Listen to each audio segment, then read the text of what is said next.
এই দেশের ইন্ডাস্ট্রি গুলো ডে বাই ডে বন্ধ হয়ে যাচ্ছে। তোমরা লিড দিয়ে এই গার্মেন্টস ইন্ডাস্ট্রি বন্ধ করতে পারো, এখন খুলতে পারো না? শ্রমিক লিডারদেরকে বক্তৃতা দিতে শুনলাম যে বন্ধ ইন্ডাস্ট্রি গুলি খুলে দিতে হবে। আরে সে মালিক এখন কেন খুলে দিবে? এখন কেন গার্মেন্টস মালিকরা ইন্ডাস্ট্রি খুলে দিবে? একটা ইন্ডাস্ট্রি বানাতে পারো না? বানায় তাদেরকে চাকরি দাও। একটা ইন্ডাস্ট্রি এরকম করে বানায় তাদেরকে চাকরি দাও না পারলে। এখন কেন গার্মেন্টস মালিকদেরকে খুলতে হবে এইসব বন্ধ ইন্ডাস্ট্রি? আজকে যদি আমি ইন্ডাস্ট্রি বন্ধ করে দিই, এখানে 12,000 লোক কাজ করে, নট 12,000, 12 লক্ষ লোক জড়িত এটার সাথে।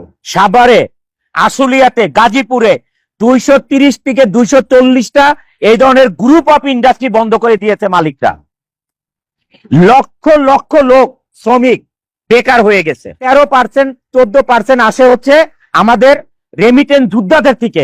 রেমিটেন্স আসার কারণে বাংলাদেশে এই রেমিটেন্স যোদ্ধাদেরকে যে সম্মান দিয়েছে, এয়ারপোর্টে আলাদা তাদের বাসস্থান করেছে যে তারা এসে রেস্ট করতে পারে, হোটেলের মতন করেছে, আত্মীয় স্বজন এসে থাকতে পারে, এয়ারপোর্টে তাদেরকে সার্ভিস দিতে হবে, এত ব্যবস্থা করেছে।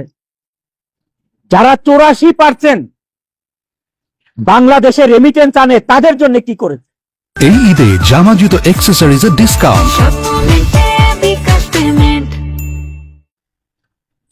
আমি এটা জোর হাতে রিকোয়েস্ট করছি আমাদের মাননীয় প্রধান উপদেষ্টার কাছে এবং যত উপদেষ্টা আছেন তাদের কাছে, আপনারা আমাদের জন্য কি করেছেন?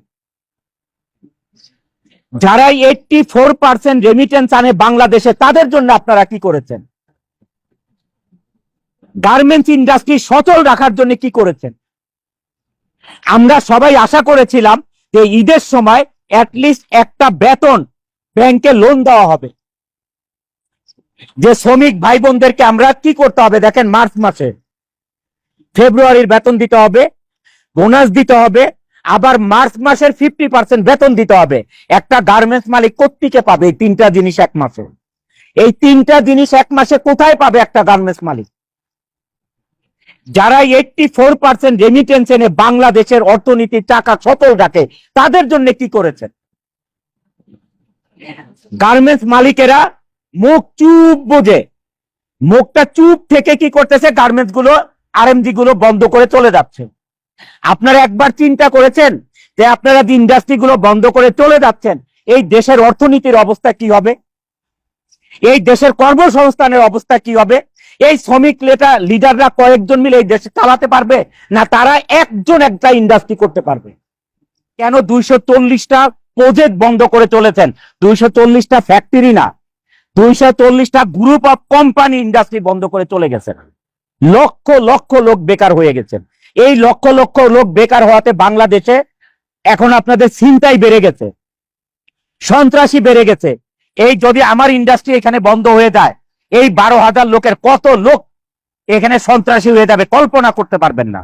মানুষের জীবন চালাতে পারবে না, এখানে লুটপাট শুরু করবে, দিনে দুপুরে দেখা যাবে ডাকাতি শুরু করে দিতে।